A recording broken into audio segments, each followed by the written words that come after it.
My father was a worker, and he loved to work. He'd work on Saturdays, he'd work on Sundays. He just liked it. He'd go to church, but after church he'd go and work. He just loved it, and I think more than anything else, not because of what he taught me lots of different things, but I watched him be a happy man and work until he was like literally 93. He was 93 years old when he died. So I have a lot of friends, they take vacations for 6 weeks and 8 weeks and 3 months, and they're never happy.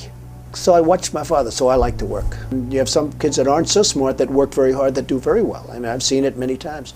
You know, I was blessed to have smart children. They did well in school, they got good marks, they didn't have problems.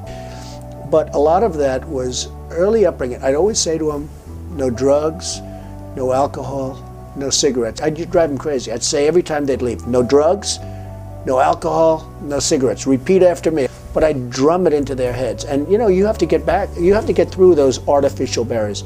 I call them artificial barriers because you can do something about it until it's too late. Once it's in your system, it's very hard to stop. Like, I don't drink, and it's very easy for me not to drink. I tell people, what are you drinking for? What are you drinking for?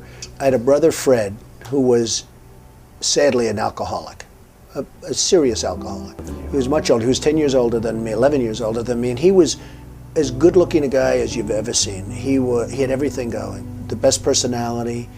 I have like a bad personality compared to Fred, but he started drinking, and he also smoked a lot. I think it started in college, frankly, but it got progressively worse.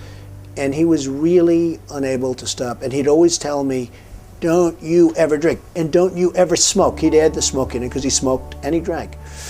And it hugely affected his health and hugely affected even his look. So I never drank. I mean, I really, when you talk about my father, I learned a lot from my father, but I learned a lot from my brother Fred.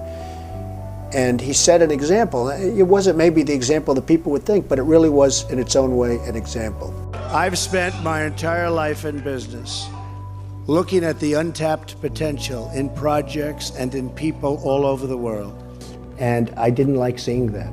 Spectacular people, sometimes underappreciated, unfortunately, but we appreciate them. We know what they go through. People I know that are really tough and really smart, and right now that's what we need. We need toughness. We need this, we need the brain power, and we need toughness. That's a tremendously powerful weapon if they knew how to use it. They really do have a tremendously powerful weapon, but they don't use it, and they don't use it properly. They are terrible negotiators. I think right now what people want is they want competence. They're tired of other things. That's very important to people now. We must always remember that we share one home and one glorious destiny. Whether we are brown, black, or white, and we are all made by the same Almighty God. I say it is time for us to come together as one united people. As long as you have pride in your beliefs, courage in your convictions, and faith in your God, then you will not fail. You're going to go out, you're going to do whatever you're going to do. Some are going to make a lot of money. Some are going to be even happier doing other things. No dream is too big, no challenge is too great. Nothing we want for our future is beyond our reach. You will build a future where we have the courage to chase our dreams no matter what the cynics and the doubters have to say. You will have the confidence to speak the hopes in your hearts and to express the love that stirs your souls. No one is ever going to stop you from practicing your faith or from preaching what's in your heart. In your hearts are inscribed the values of service, sacrifice, and devotion. Now you must go forth into the world and turn your hopes and dreams into action. I know that each of you will do what is right, not what is the easy way, and that you will be true to yourself and your country and your beliefs. I'm blessed with a great memory, but it's very interesting. When I speak in front of large crowds, If you are reading a speech, it's much easier, but you don't get the reaction. If you're reading, or if you have teleprompters, if you have a teleprompter or in any way reading a speech or even looking down all the time at notes, you're not going to get the reaction from the crowd. So I go out and I really, it's a riskier proposition because when you read, you're not going to make any mistake. Now, I know what I'm going to say, but it's a riskier thing, but it's a much better, when you get it right, it's a thing of beauty. If I give you one message to hold in your hearts today, it's this: never, ever give up. There'll be times in your life you'll want to quit, you'll want to go home. I've seen so many brilliant people. They gave up in life. They were totally brilliant. They were top of their class. They were the best students. I've seen others who really didn't have that talent or that ability, and they're among the most successful people today in the world because they never quit and they never gave up. So just remember that. Never stop fighting and dream big and bold and daring. We have to do that. Carry yourself with dignity and pride. Demand the best from yourself and be totally unafraid to challenge entrenched interests and failed power structures. And always have the courage to be yourself. Most importantly, you have to do what you love. You have to do what you love. I've seen so many people, they're forced through lots of reasons to go down a path that leads them to something that they don't love, that they don't enjoy. You have to do what you love, or you most likely won't be very successful at it. You do what you do. I mean, it is what it is. You've learned, and you're an intelligent person. You have to understand that about yourself, otherwise you're not going to be very good up there. And when your story goes from here, it will be defined by your vision, your perseverance, and your grit. Just think for a moment of how blessed you are. You're surrounded by people who you love and care about so much. Then ask yourself, with all of those blessings and all of the blessings that you've been given, what imprint will you leave in the sands of history?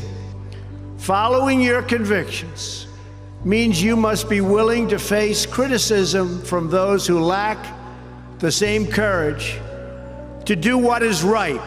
A small group of failed voices who think they know everything and understand everyone want to tell everybody else how to live and what to do and how to think. But you aren't going to let other people tell you what you believe. But the fact is, no one has ever achieved anything significant without a chorus of critics standing on the sidelines explaining why it can't be done. Nothing is easier or more pathetic than being a critic. But the future belongs to the dreamers, not to the critics. The future belongs to the people who follow their heart no matter what the critics say, because they truly believe in their vision. Being an outsider is fine. Embrace the label, because it's the outsiders who change the world and who make a real and lasting difference. The more that a broken system tells you that you're wrong, the more certain you should be that you must keep pushing ahead. So, yeah, there's a certain energy you have to get. You have to build up the energy. It's called the road less traveled. I know that each of you will be a warrior for the truth. Each of you should take immense pride in what you have achieved. The story of America is the story of an adventure that began with deep faith, big dreams, and humble beginnings. Did we take risks? Did we dare to defy expectations? Did we challenge accepted wisdom and take on established systems? Or did we just go along with convention, swim downstream so easily with the current, and just give in because it was the easy way, it was the traditional way, or it was the accepted way. The more people tell you it's not possible, that it can't be done, the more you should be absolutely determined to prove them wrong. Treat the word impossible as nothing more than motivation.